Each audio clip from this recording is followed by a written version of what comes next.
Hello అండి, welcome back to Telugu web Guru platform. Friends, మనం మన పైథాన్ ట్రైనింగ్లో భాగంగా నెక్స్ట్ వేరియబుల్స్ అంటే ఏంటి, లిటరల్స్ అంటే ఏంటి చూద్దామండి. సో మనం ఆల్రెడీ హిస్టరీ చూసాము, అలాగే what are the key features of Python అన్నది కూడా చాలా క్లియర్గా నేర్చుకున్నాం కదా.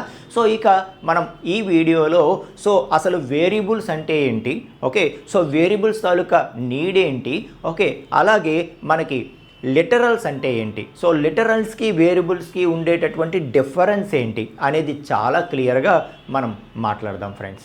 సో ఇంకెక్కడతో మనం యాక్చువల్ కాన్సెప్ట్ నేర్చుకోవడం స్టార్ట్ చేస్తాము.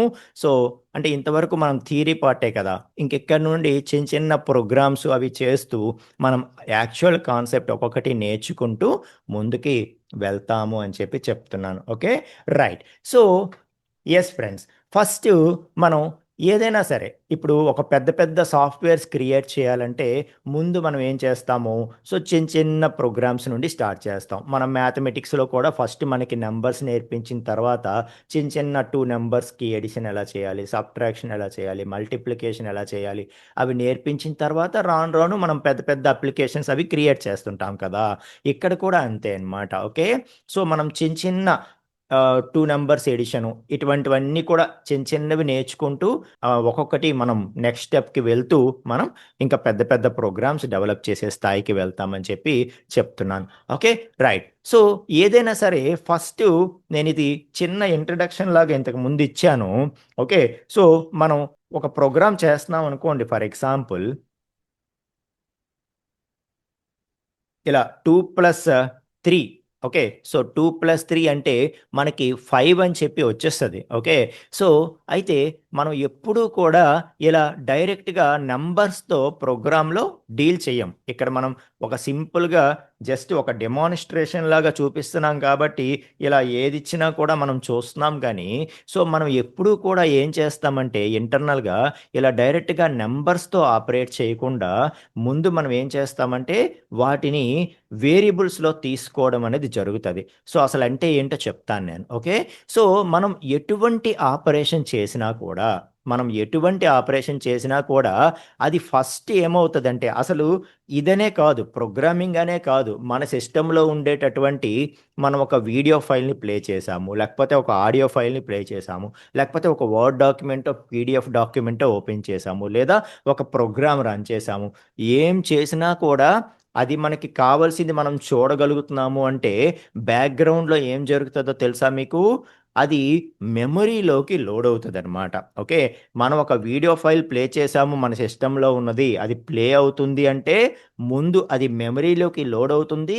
లోడ్ అయ్యి మెమరీలోకి లోడ్ అయిన తర్వాతే మనకది చూపించడం అనేది జరుగుతుంది. ఓకే, ఒక ఆడియో ఫైల్ ప్లే చేసామంటే ముందు మెమరీలోకి లోడ్ అవుతుంది. లోడ్ అయిన తర్వాతే మనం ఆ ఆడియో అనేది వినడం జరుగుతుందన్నమాట. ఓకే, అలాగే మనం ఇప్పుడు 2+3 అని చెప్పి ఏదైతే ప్రోగ్రామ్ చేశామో ఈ 2+3 అనేది 5 మనం రిజల్ట్ చూసాము అంటే ముందు 2+3ని మెమరీలోకి అది లోడ్ చేసుకొని ఆపరేట్ చేసిన తర్వాతే మనకి రిజల్ట్ అనేది చూపించడం జరిగింది. ఓకే, సో అదే నేను ఇప్పుడు మీకు క్లియర్గా ఎక్స్ప్లెయిన్ చేయబోతున్నాను.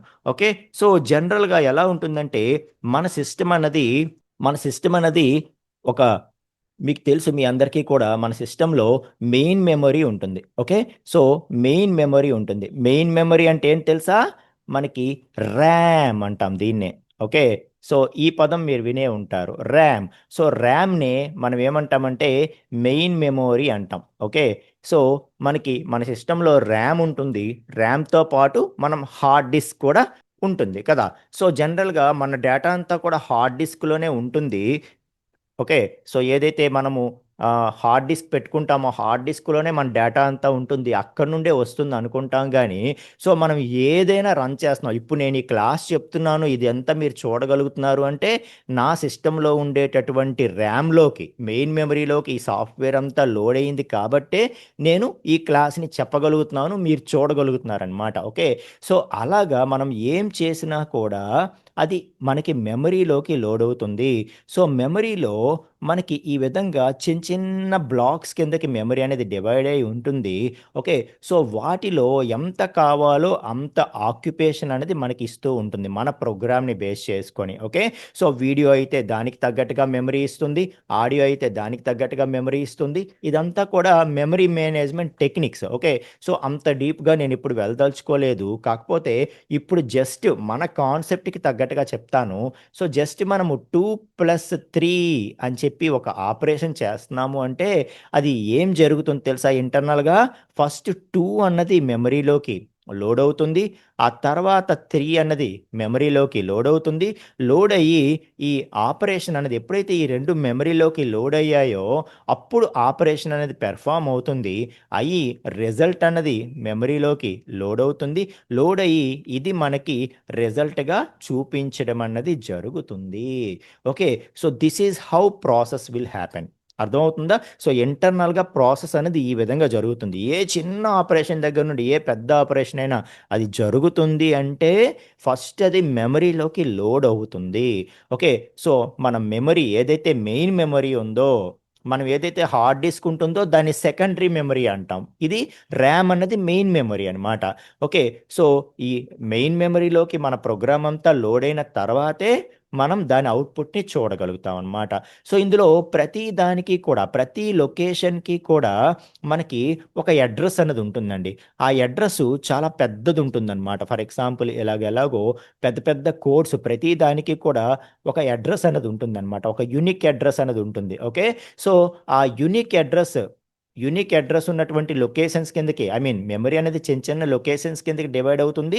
ప్రతి దానికి కూడా ఒక యూనిక్ అడ్రెస్ ఉంటుంది. ఇప్పుడు మన ప్రతి ఒక్కరికి ఎలాగైతే ఆధార్ నంబర్స్ ఉన్నాయో, అలాగా మెమరీలో ఉండే ప్రతి లొకేషన్‌ని ఐడెంటిఫై చేయటానికి ఒక యూనిక్ అడ్రెస్ అయితే ఉంటుందనమాట. ఓకే.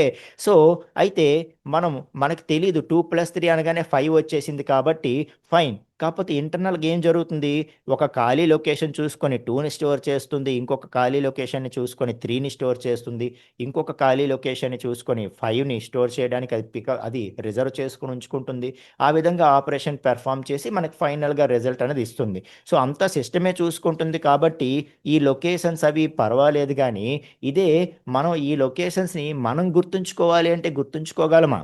ఈ లొకేషన్స్‌ని మనం గుర్తుంచుకొని, మళ్ళీ తిరిగి ఈ లొకేషన్ దగ్గరికి వెళ్ళి, ఇక్కడ ఉండేటటువంటి వాల్యూ మార్చి, సో, ప్రతిసారి 2+3 ఏనా ఈసారి 20+30 చేద్దాం అని అనిపించిందనుకోండి. సో, మళ్ళా ఈ లొకేషన్‌కి వెళ్ళి 2 తీసి 20 మనం పెట్టాలి కదా! సో, 20 పెట్టాలంటే ఈ లొకేషన్ నంబర్స్ మనకు తెలుస్తాయి. ఆ లొకేషన్ నంబర్స్ ఎన్నని మనం గుర్తుపెట్టుకోగలము. ఓకే. సో, కాబట్టి మనకి ఈ ప్రోగ్రామింగ్ లాంగ్వేజెస్ ఏం చేసాయంటే ఒక ఫెసిలిటీ ఇచ్చాయన్నమాట. ఏంటా ఫెసిలిటీ? సో, ఏవైతే మెమరీ లొకేషన్స్ ఉన్నాయో, ఈ ప్రతి మెమరీ లొకేషన్‌కి కూడా నువ్వు ఒక నేమ్ పెట్టుకో అని చెప్పి మనకొక ఫెసిలిటీ ఇచ్చాయన్నమాట. ఓకే. సో, నేను 2 ఎక్కడైతే స్టోర్ అయిందో దాన్ని ఏ అనుకుంటానో, 3 ఎక్కడైతే స్టోర్ అయిందో దాన్ని బి అనుకుంటాను. అలాగే ఏదైతే రిజల్ట్ స్టోర్ చేయబోతున్నామో దాన్ని సి అనుకుంటాను. సో, ఈ విధంగా నేను అనుకుంటున్నాను అని చెప్పి ప్రతి లొకేషన్‌కి కూడా మనం నేమ్స్ ఇచ్చుకోవచ్చు. అప్పుడు మనకి 2 ఆప్షన్స్ ఉంటాయి. ఒక లొకేషన్‌లో ఉండేటటువంటి వాల్యూని యాక్సెస్ చేయాలంటే దాని అడ్రెస్ పట్టుకొని మనం యాక్సెస్ చేయొచ్చు. లేదు అంటే మనం ఆ వేరియబుల్ నేమ్ తెలుసుకొని కూడా మనం యాక్సెస్ చేయొచ్చు. మీకు అర్థమవుతుందా? సో, ఇప్పుడు ఈ రెండిట్లో ఏది ఈజీ? ఇదే ఈజీ. ఎందుకు? మనం పెట్టుకుంటున్నటువంటి ఆ నేమ్స్ ఏవైతే ఉంటాయో మనం కంఫర్టబుల్‌గా ఏవైతే ఆ వాల్యూకి తగ్గట్టుగా ఏవో పెట్టుకుంటామో సో దట్ మళ్ళీ మనం తిరిగి దాన్ని యాక్సెస్ చేయాలన్నా కూడా యాక్సెస్ చేయగలుగుతాము. అర్థమవుతుందా? సో, ఏవైతే ఈ లొకేషన్స్‌కి మనం నేమ్స్ పెట్టుకుంటున్నామో వీటినే ఏమంటారు తెలుసా? ఏమంటారు? వీటినే వేరియబుల్స్ అంటారు. వీటినే వేరియబుల్స్ అంటారు. సో, అర్థమవుతుందా మీకు? ఇంతవరకు మీరు చాలా ప్రోగ్రామింగ్ లాంగ్వేజెస్ ఎవరైనా చూసుంటే వేరియబుల్స్ అంటారు. వేరియబుల్స్ అంటే ఏంటి? So, variables are nothing but memory location names in which values are stored. అర్థమవుతుందా? సో, ఏవైతే మనం వాల్యూస్ స్టోర్ చేస్తామో, ఆ లొకేషన్స్‌కి మనం పెట్టుకుంటున్నటువంటి నేమ్సే వేరియబుల్స్ అన్నమాట. ఓకే. సో, ఎలా ఇస్తాము? ఈ లొకేషన్‌కి ఏ అని పెట్టుకుంటాను, ఈ లొకేషన్‌కి బి అని పెట్టుకుంటాను అని ఎలా ఇస్తాము అంటే, సో, మనం జనరల్‌గా స్టేట్మెంట్ ఎలాగిస్తాము? ఈ విధంగా ఏ ఈక్వల్ టు 2 అని ఇస్తాం. ఓకే. సో, ఎప్పుడైతే మనం ఏ ఈక్వల్ టు 2 అన్నామో, వెంటనే అదేం చేస్తదంటే 2ని తీసుకువెళ్ళి ఒక ఎంప్టీ లొకేషన్ ఒకటి చూసుకొని, ఓకే. సో, అక్కడ దాన్ని స్టోర్ చేసుకుంటది. సో, యాక్చువల్‌గా ఒక లొకేషనే ఇస్తదంటే, ఒక లొకేషన్ ఇవ్వదు. ఓకే. సో, ఆ వాల్యూ స్టోర్ చేయడానికి ఎంత మెమరీ కావాలో అంత. ఇది ప్రతి ఒక్కటి ఒక బైట్ అనుకుంటే, ఫర్ ఎగ్జాంపుల్ ఈ 2 అన్నది స్టోర్ చేయడానికి 3 బైట్స్ అవసరం పడ్డాయనుకోండి, కంటిన్యూగా 3 లొకేషన్స్ అలొకేట్ చేసి దానికి ఉంచేస్తదనమాట. అలా ఎంత మెమరీ కావాలంటే అంత మెమరీ దీనికి అలొకేట్ చేసేస్తది. దాన్ని ఏ అంటదనమాట. ఓకే. అలాగే నెక్స్ట్ నేను ఎప్పుడైతే మళ్ళీ బి ఈక్వల్ టు 3 అంటానో, అప్పుడు వెంటనే 3 అనేది నెక్స్ట్ ఎంప్టీ లొకేషన్ చూసుకొని అందులో స్టోర్ చేసేసి దానికి బి అని పెట్టుకుంటది. ఓకే. సో, ఎప్పుడైతే నేను C equal to A plus B అంటానో, అప్పుడు సి అనే ఒక వేరియబుల్‌కి ఒక లొకేషన్ అనేది రిజర్వ్ చేసుకొని ఏ ప్లస్ బి పెర్ఫార్మ్ చేసి ఆ రిజల్ట్‌ని తీసుకువెళ్ళి అందులో పెడతది. సో, పెట్టిన తర్వాత మనం ఆ రిజల్ట్‌ని ప్రింట్ చేయాలంటే మనం ప్రింట్ చేసుకుంటాం. ఏదైతే మనం ప్రింట్ సి అని చెప్పి మనం ప్రింట్ చేసుకుంటే ఆ రిజల్ట్ అన్నది మనం చూడగలుగుతాము. మీకు అర్థమవుతుందా ఫ్రెండ్స్? అంటే మనకి సిస్టమ్‌లో ఏం ఆపరేషన్ పెర్ఫార్మ్ చేయాలన్నా కూడా ముందు మనం వాటిని మెమరీలోకి లోడ్ చేసుకోవాలి. సో, ఎలా లోడ్ చేసుకుంటాము? వాటి కోసమే మనం వేరియబుల్స్‌ని యూజ్ చేసుకుంటాము. సో, వేరియబుల్స్‌కి ఏదో ఒక నేమ్ ఇచ్చి ఆ నేమ్ ఈక్వల్ టు వాల్యూ అని అనగానే అప్పుడు ఆటోమేటిక్‌గా ఆ వాల్యూ అన్నది అక్కడికి వెళ్లి స్టోర్ అవుతుంది. ఆ లొకేషన్‌కి మనం ఏదైతే వేరియబుల్ నేమ్ ఇచ్చామో అది ఎల్లకేట్ అవుతుంది. సో, అన్ని సార్లు ఈ న్యూమరిక్ వాల్యూస్ అనే కాదు, అది ఏదైనా కానియండి. For example C equal to channel equal to Telugu web Guru. Okay. So, Telugu web Guru అంటాను. అప్పుడు వెంటనే ఏమవుతుంది? సో, ఆ టీడబ్ల్యూజీకి ఎంత మెమరీ కావాలో అది చూసుకుంటది. సో, చూసుకొని అక్కడ దాని ప్రకారం అది ఆక్యుపై అవుద్ది. ఆల్రెడీ సి యూజ్ చేశాం కదా! ఫర్ ఎగ్జాంపుల్ డి అందాం. ఓకే. సో, అనగానే అదేం చేస్తది? ఫర్ ఎగ్జాంపుల్ ఇది ఎంప్టీ లొకేషన్ అనుకోండి అప్పటికి. సో, ఇందులో టీడబ్ల్యూజీకి ఎంత కావాలో అన్ని లొకేషన్స్ దీనికోసం రిజర్వ్ చేస్తది. సో, చేసి టీడబ్ల్యూజీ అందులో స్టోర్ చేస్తది. చేసిన తర్వాత దానికి నేమ్ అనేది డి అనేది ఇస్తుందనమాట. సో, ఇలా ఏంటంటే మనకి ప్రతి దానికి కూడా లొకేషన్స్‌కి ముందు నేమ్స్ పెట్టుకుంటే, ఆ తర్వాత మనం నచ్చిన ప్రోగ్రామింగ్ మనం చేయొచ్చు. ఇప్పుడు ఈ వాల్యూ ఈ 2 తీసేసి నేను 20 పెట్టాలి. ఓకే. సో, 2 తీసేసి 20 పెట్టాలంటే అప్పుడు నేనేం చేస్తాను సింపుల్‌గా ఏ ఈక్వల్ టు 2 అన్నాను కదా! నెక్స్ట్ ఏ ఈక్వల్ టు 20 అంటాను. సో, ఏ ఈక్వల్ టు 20 అనగానే ఇంతకుముందు జస్ట్ ఏదైతే ఒక లొకేషన్‌కి ఏ అనే నేమ్ పెట్టుకుందో, ఓకే. సో, దాన్ని తీసేసి ఆ 2 ప్లేస్‌లో అది 20 అయిపోతుందనమాట. మీకు అర్థమవుతుందా? సో, ఆ విధంగా మనకి ఆపరేషన్ అనేది జరుగుతుంది బ్యాక్ ఎండ్‌లో అని చెప్పి చెప్తున్నాను. ఓకే. రైట్. సో, ఇప్పుడు ఒకసారి ఏదైతే మాట్లాడానో అదే మీకు చూపిస్తాను చూడండి. For example A equal to 2 అంటాను నేను. Okay. So, A equal to 2 అని ఇప్పుడు నేను జస్ట్ ఐడీ అని చెప్పి ఒక ఫంక్షన్ ఉంటుంది పైథాన్‌లో. ఓకే. ఐడీ ఆఫ్ ఏ అంటాను. ఓకే. ఐడీ ఆఫ్ ఏ అనగానే ఈ వచ్చిన నంబర్ ఏంటో మీకు తెలుసా? ఏంటిది? ఇదే మెమరీ అడ్రెస్ అన్నమాట. ఏవైతే ప్రతిదానికి మెమరీ అడ్రెసెస్ ఉన్నాయన్నానో అదే. ఒక వేరియబుల్ ఎక్కడైతే ఈ 2 స్టోర్ అయిందో, ఓకే. ఏదైతే ఈ 2 స్టోర్ చేసి దానికి ఏ అనే నేమ్ పెట్టావో, ఆ ఐడీ నాకివ్వు, ఆ అడ్రెస్ నాకివ్వు అని చెప్పి నేను అడుగుతున్నట్టు, అప్పుడు ఆటోమేటిక్‌గా ఆ అడ్రెస్ ఏంటో తెచ్చి చూపించింది. ఇంత నంబర్ గుర్తుంచుకోగలమా మనం? ఓకే. సో, వేరియబుల్స్ లేకపోతే ఏమైపోయేవాళ్ళం కదా! సో, అలా వేరియబుల్స్ అన్నవి మనకి చాలా హెల్ప్ చేస్తాయి అని చెప్పి చెప్తున్నాను. అర్థమవుతుందా? ఓకే. సో, మొత్తానికి ఈ విధంగా మనకి వేరియబుల్స్ అనేవుంటాయి. వేరియబుల్ అంటే అర్థమైందా? సో, మనం ఏదైతే మన వాల్యూస్ మెమరీ లొకేషన్స్‌లో స్టోర్ అవుతాయో దానికి మనం పెట్టుకునే నేమ్సే వేరియబుల్స్. అయితే వాటికి వేరియబుల్ అని ఎందుకన్నాము అంటే ఇప్పుడే చూసాం కదా! వేరియబుల్ దాని వాల్యూ ఎప్పుడు పడితే అప్పుడు నచ్చినన్ని సార్లు మనం మార్చుకోవచ్చు. కాబట్టే దాన్ని వేరియబుల్ అన్నాం. ఓకే. రైట్. సో, అయితే ఈ వేరియబుల్‌కి ఇచ్చేటటువంటి నేమ్స్ ఏవైతే ఉన్నాయో, ఆ నేమ్స్ అనేవి ఏవి పడితే అవి ఇవ్వకూడదు. అర్థమవుతుందా? సో, ఏవైతే ఈ వేరియబుల్స్‌కి ఇచ్చేటటువంటి నేమ్స్ ఉన్నాయో, ఈ వేరియబుల్స్‌కి ఇచ్చేటటువంటి నేమ్స్ ఏవైతే ఉన్నాయో, అవి ఏవి పడితే అవి మనం ఇవ్వకూడదు. ఓకే. సో, దానికి కూడా రూల్ ఉంది. అలాగే ఇక్కడ ఏవైతే వాల్యూస్ మనం స్టోర్ చేస్తుంటామో వాటిని ఏమంటారు తెలుసా? వీటిని మనం వేరియబుల్స్ అంటారనుకున్నాం కదా! ఇక్కడ ఏవైతే 5, 3, 2, 20 ఏవైతే టీడబ్ల్యూజీ ఈ వాల్యూస్ ఏవైతే మనం స్టోర్ చేస్తున్నామో ఆ వాల్యూస్‌నే లిటరల్స్ అంటారు. Okay. So, A equal to 2 A equal to 2 అంటే ఏ అన్నది వేరియబుల్, 2 అన్నది లిటరల్. ఓకే. సో, వాల్యూస్ ఏవైతే ఉన్నాయో ఆ వాల్యూస్‌నే మనం లిటరల్స్ అంటాము. అండ్ ఆ లొకేషన్స్‌కి ఏవైతే నేమ్స్ పెట్టుకున్నామో వాటినే వేరియబుల్స్ అంటాము. ఓకే. మరి డేటా టైప్ అంటే ఏంటి సార్ అంటే అది కూడా మాట్లాడదాం.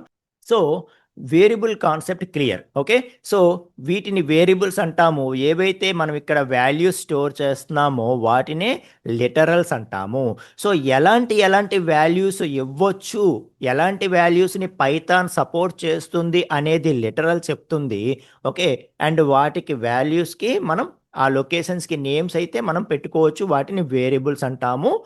ఓకే. బట్ వాల్యూస్ ఎలాంటి వాల్యూస్ డీల్ చేయాలి అన్నది ఎవరు చెప్తారు?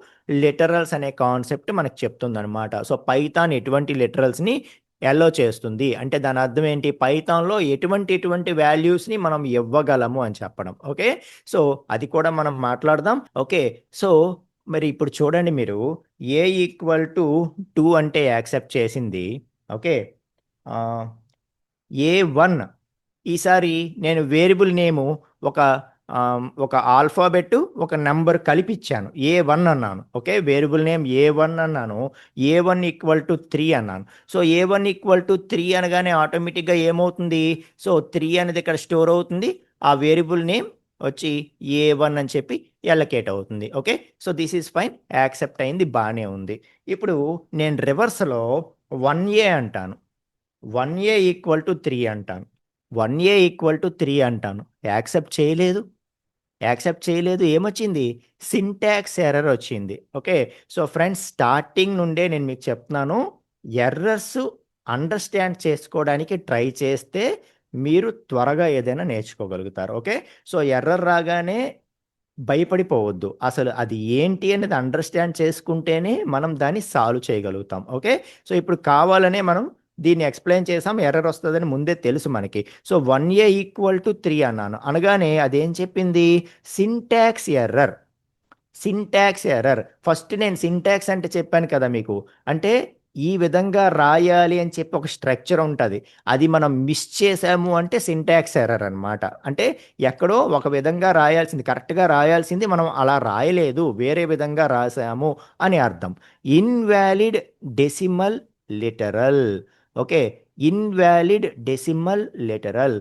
1 దగ్గర మనకి క్యాప్ సింబల్ చూపిస్తూ ఇక్కడ రెడ్‌గా చూపించింది చూడండి. చూపించి ఓకే. సో, అది ఇన్‌వాలిడ్ అని చెప్తోంది. ఎందుకు చెప్తోందో తెలుసా? సో, వేరియబుల్ నేమ్స్ ఇచ్చేటప్పుడు, వేరియబుల్ నేమ్స్ ఇచ్చేటప్పుడు ఎలాగ పడితే అలాగా ఇవ్వకూడదు. ఓకే. సో, దానికంటూ రూల్స్ ఉన్నాయి. అలాగే ఇవ్వాలి. సో, ఏ అనేది యాక్సెప్ట్ చేసింది కదా! So, A equal to 2 accept చేసింది. ఏ1 ఈక్వల్ టు 2 యాక్సెప్ట్ చేసింది. A one B equal to 3 accept చేసింది. So, A1 3 4 G equal to 30 accept చేసింది. అంటే మనం ఒక వేరియబుల్ నేమ్ ఇచ్చినప్పుడు మనకి నచ్చింది మనం ఇవ్వచ్చు. ఓకే. సో, అది ఆల్ఫాబెటిక్, నంబర్ మిక్సింగ్‌లో మనం ఇవ్వచ్చు. కానీ దానికంటూ కూడా రూల్స్ ఉన్నాయి. ఏంటా రూల్సు అన్నది ఎవరు డిసైడ్ చేస్తారు అంటే ఓకే. సో, దానికోసమే మనకి ఐడెంటిఫైయర్స్ అనే ఒక కాన్సెప్ట్ ఉంది. ఓకే. సో, మనం ఒక వేరియబుల్‌కి ఇచ్చే నేమ్ గాని, నెక్స్ట్ మనం నేర్చుకోబోయే ఫంక్షన్స్‌కి ఇచ్చే నేమ్ గాని, ఆ నెక్స్ట్ మనం నేర్చుకోబోయే క్లాసెస్‌కి ఇచ్చే నేమ్ గాని, మొత్తానికి అసలు ఈ ప్రోగ్రామింగ్ లాంగ్వేజ్ మొత్తం మీద ఎక్కడైనా సరే మనం నేమ్ ఇవ్వాలి అంటే, ఆ నేమ్ ఈ విధంగానే ఇవ్వాలి అని ఒక రూల్ స్టాండర్డ్ తీసుకొచ్చినటువంటి కాన్సెప్టే ఏం తెలుసా? ఐడెంటిఫైయర్స్. ఓకే. సో, ఈ ఐడెంటిఫైయర్స్ అనే కాన్సెప్ట్ ఏంటి అంటే, సో, మనము ఎక్కడైనా సరే వేరియబుల్స్‌కి గాని, ఓకే. నెక్స్ట్ మనం నేర్చుకోబోయే రకరకాల కాన్సెప్ట్స్‌లో ఇక్కడ వేరియబుల్‌కి ఎలాగైతే నేమ్ ఇచ్చామో, అలా చాలా వాటి దగ్గరలో మనం నేమ్స్ అసైన్ చేయాల్సొస్తది. అలాగా ప్రతి దగ్గర కూడా ఈ టోటల్ పైథాన్ మొత్తం మీద మనం ఎక్కడ నేమ్స్ ఇచ్చినా కూడా, ఆ నేమ్స్ అన్నవి పర్టిక్యులర్ రూల్ ప్రకారం ఫాలో అవ్వాలి అని చెప్పేవే ఈ ఐడెంటిఫైయర్స్ అనమాట. సో, మొత్తానికి వేరియబుల్ నేమ్స్ గానీ, ఫంక్షన్ నేమ్స్ గానీ, క్లాస్ నేమ్స్ గానీ, వీటన్నిటిని కలిపి మనం ఐడెంటిఫైయర్స్ అంటాము. ఆ ఐడెంటిఫైయర్స్ అనే కాన్సెప్ట్ అన్నది మనకి కొన్ని రూల్స్ చెప్తది. సరే, నువ్వు వేరియబుల్ క్రియేట్ చేసుకున్నావు, దానికి నేమ్ ఇచ్చుకుంటున్నావు. అది కూడా ఐడెంటిఫైయరే గుర్తుంచుకో. నాకంటూ కొన్ని రూల్స్ ఉన్నాయి. ఆ రూల్ ప్రకారం నువ్వు ఇస్తేనే నేను యాక్సెప్ట్ చేస్తాను అని చెప్పి చెప్తదనమాట. ఓకే. రైట్. సో, మరి ఏంటా రూల్సు? ఐడెంటిఫైయర్ మనకి ఇస్తున్నటువంటి ఆ రూల్స్ ఏంటి అనేది మాట్లాడదాం. ఓకే. సో, ఎందుకు మనకివి యాక్సెప్ట్ అవ్వలేదు కొన్ని ఎందుకు యాక్సెప్ట్ అయ్యాయి అన్నది కూడా మాట్లాడదాం. ఇప్పుడు చూడండి, మనం ఫస్ట్ క్యారెక్టరు నంబర్ ఇస్తే అవ్వలేదు. అంతేనా? 1A = 2 అని ఇస్తే అవ్వలేదు. ఓకే. సో, మరి పోనీ స్టార్టింగ్ క్యారెక్టరు డాలర్ ఇస్తే అవుతదా? సో, $A = 30 అంటాను. డాలర్ ఇచ్చినా అవ్వలేదు. ఎట్ ద రేట్ ఇస్తే అవుతదా? సో, @G = 56 అంటాను. అవ్వలేదు. అంటే మనకి ఏంటా రూల్సు? అసలు ఐడెంటిఫైయర్ ఏం చెప్తది? ఎక్కడైనా నేను నేమ్ ఇవ్వాలంటే ఎటువంటి నేమ్ ఇవ్వాలో ఎలా చెప్తది ఐడెంటిఫైయరు అనేది మనం ఇప్పుడు మాట్లాడబోతున్నాం. సో, మనకి ఈ ఐడెంటిఫైయర్ ఏం చెప్తుంది అంటే, మనకి నేమ్ అన్నది కాంబినేషన్ ఉండొచ్చు. అది మీరు ఆల్రెడీ చూసారు కదా! సో, నేమ్ అన్నది కాంబినేషన్ ఆఫ్ ఆల్ఫాబెట్సు, నంబర్సు ఉండొచ్చు. No problem. Okay. So, combination అనేది ఓకే. సో, ఆ నేమ్ అన్నది combination of combination of alphabets, okay. అలాగే నంబర్స్, అలాగే ఇంకొక సింబల్ ఒక్కటే అలౌడ్. ఏంటి తెలుసా? అండర్‌స్కోర్. ఓకే. ఒకే ఒక్క symbol allowed, that is underscore. So, మనం నేమ్ ఇస్తున్నప్పుడంట మనం నేమ్ ఇస్తున్నప్పుడంట సో, ఏం చేయొచ్చంట? Combination of alphabets, numbers and underscore ఈ 3 కాంబినేషన్ మనం ఇవ్వచ్చు అని చెప్తుంది మనకి rule. Okay. Right. So, this is let's say this is first rule. Okay. Right. So, combination of alphabets, numbers and underscore ఈ 3 కూడా ఉండొచ్చు అని చెప్తుంది. ట్రై చేద్దామా ఒకసారి? So, A1 underscore = 45. A1 underscore 45 accept అయిపోయింది. ఓకే.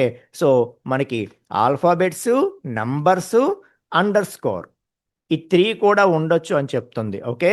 సో, కానీ స్టార్టింగ్ మాత్రం ఎప్పుడూ కూడా లెటరే ఉండాలి అని చెప్పింది. అదే మనము స్టార్టింగు నంబర్ ఇచ్చి combination okay. But starting number ఇస్తే అది యాక్సెప్ట్ చేయలేదు. ఓకే.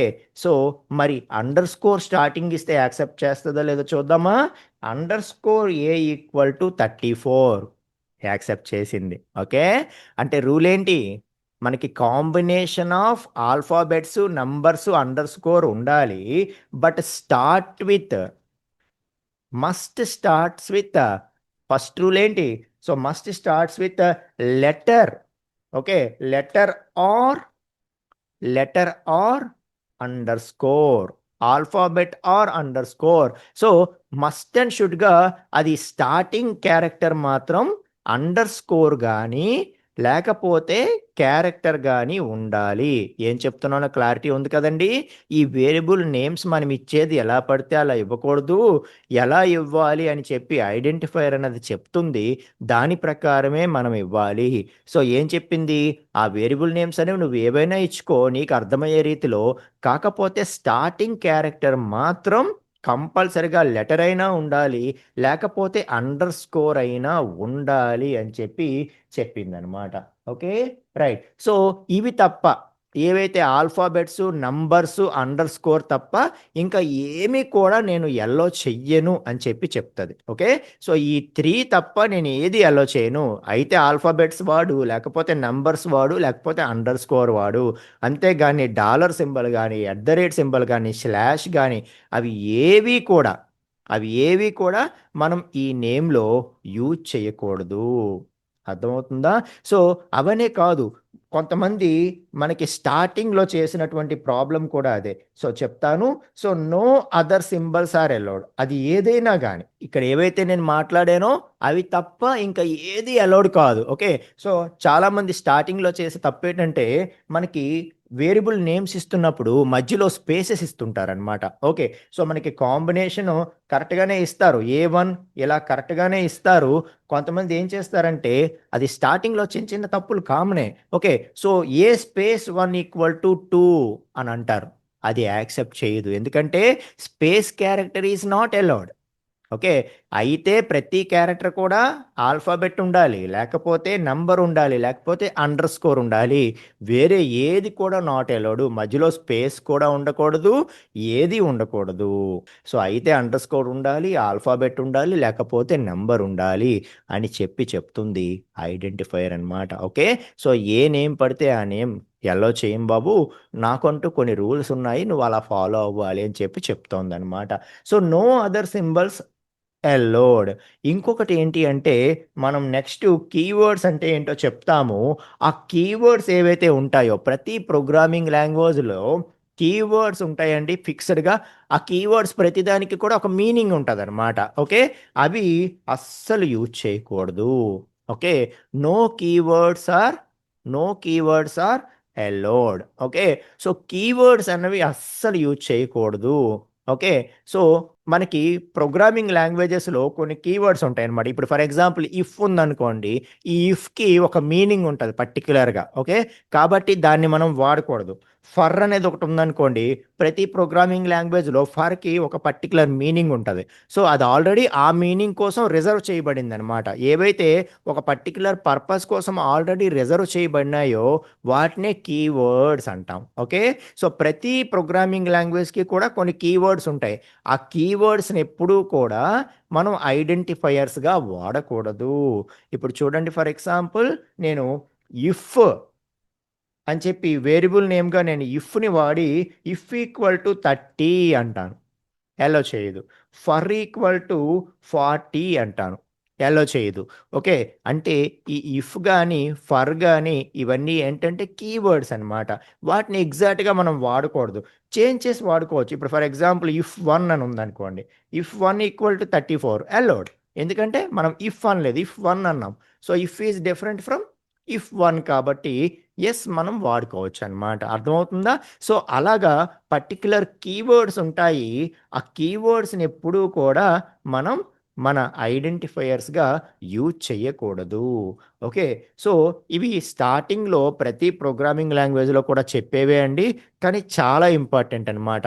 సో మనకి చిన్న చిన్న ఎర్రర్స్ కూడా ఆ టైంకి అది ఎంత చిన్నదే కానీ తట్టదనమాట. ఎందుకు అంటే మనకు తెలియకుండా ఓవర్ కాన్ఫిడెన్స్లో మనం ఇలాంటి చిన్న చిన్న మిస్టేక్స్ చేసేస్తూ ఉంటాం. ఓకే, సో మనం ఏదో ఈ వేరియబుల్ నేమ్ ఇది ఎందుకు ఇవ్వాలి అని తెలియకుండా మనం అది ఇచ్చేస్తాం. అక్కడ అది మీనింగ్ఫుల్గా ఉంది, అది నాకు అలా ఉంటే గుర్తుంటుంది అని చెప్పి ఇచ్చేస్తాం. బట్ అలా ఇచ్చినప్పుడే మనకి ఇలాంటి కాన్సెప్ట్స్ అన్నీ మీకు గుర్తొస్తాయి అనమాట ఖచ్చితంగా. ఓ ఓకే, ఆ రోజు ఇలా అనుకున్నాం కదా, ఇలా ఇవ్వకూడదు, ఇది ఇవ్వాలి, ఇది ఇవ్వకూడదు.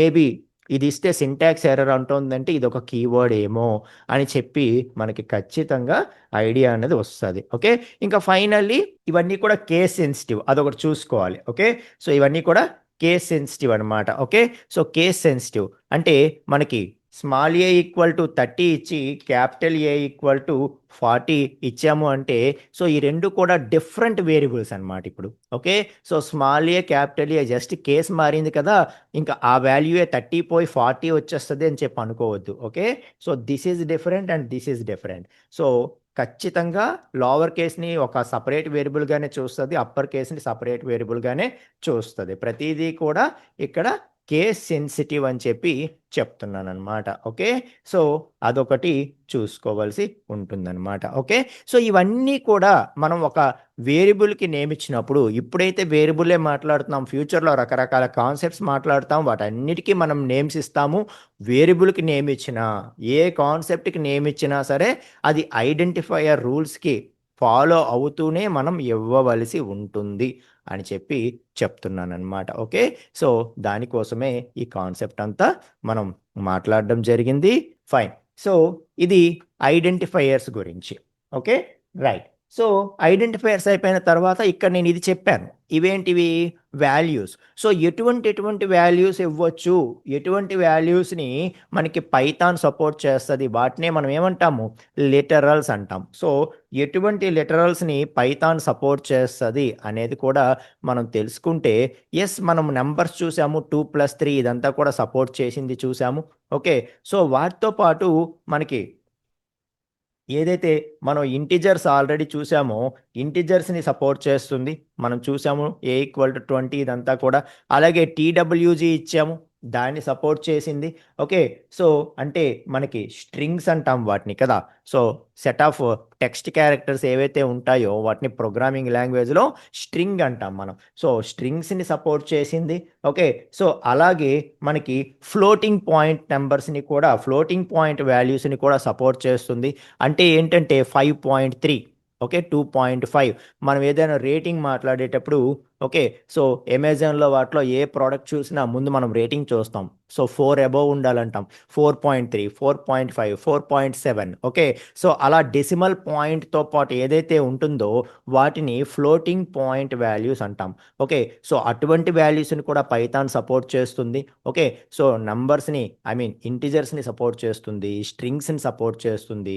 ఫ్లోటింగ్ పాయింట్ అంటే సో, ఏవైతే నేను చెప్తున్నాను 4.5 ఇలా ఉంటాయో అటువంటి వాటిని సపోర్ట్ చేస్తుంది. ఓకే. సో, అలాగే మనకి బూలియన్‌ని సపోర్ట్ చేస్తుంది. ఎక్కడైనా మనం ట్రూ, ఫాల్స్ అంటాం కదా! సో, ట్రూ, ఫాల్స్‌ని సపోర్ట్ చేస్తుంది. అంటే వాల్యూ ప్లేస్‌లో మనం ఈ 3 టీడబ్ల్యూజీ, ఈ 5.1, 4.5 అలాగే కాదు. ట్రూ, ఫాల్స్ కూడా ఇవ్వచ్చు. సో, ట్రూ, ఫాల్స్‌ని కూడా సపోర్ట్ చేస్తుంది. అంటే ఫర్ ఎగ్జాంపుల్ ట్రూ అంటాను. లేకపోతే ఫాల్స్ అంటాను. ఫాల్స్ అంటాను. సో, ట్రూ, ఫాల్స్ ఇలా ఏదైతే వాల్యూస్ ఇస్తామో వాటిని కూడా సపోర్ట్ చేస్తుంది. వాటిని బూలియన్ అంటాము. ఓకే. సో, లిటరల్ అంటే అర్థమవుతుందా? మీకు చాలా ప్రోగ్రామింగ్ లాంగ్వేజెస్ నేర్చుకున్న వాళ్ళకి కూడా ఈ చిన్న కన్‌ఫ్యూజన్ అనేది ఉండిపోతుంది. లిటరల్ అంటారు, డేటా టైప్ అంటారు. ఏంటి రెండిటికి డిఫరెన్స్ అని. సో, లిటరల్ అనేది ఎప్పుడూ కూడా వాల్యూ గురించి మాట్లాడుతదనమాట. ఓకే. సో, ఈ వాల్యూ అన్నది ఎలాంటి వాల్యూస్‌ని అసలు ఈ ప్రోగ్రామింగ్ లాంగ్వేజ్ సపోర్ట్ చేస్తది అనేది చెప్పేది లిటరల్స్ అనమాట.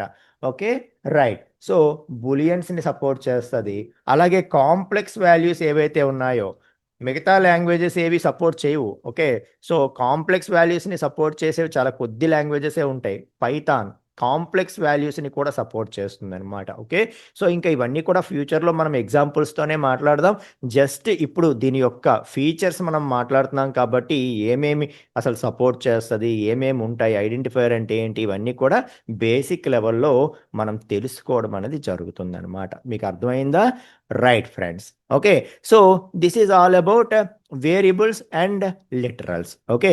సో, చూసారు కదా! సో, వేరియబుల్స్ అంటే ఏంటి? లిటరల్స్ అంటే ఏంటి? మీకు చాలా బాగా అర్థమైందని అనుకుంటున్నాను. సో, నెక్స్ట్ క్లాస్‌లో మనం డేటా టైప్స్ స్టార్ట్ చేద్దామండి. సో, డేటా టైప్స్ క్లాస్‌లో కలుసుకుందాం. Thank you.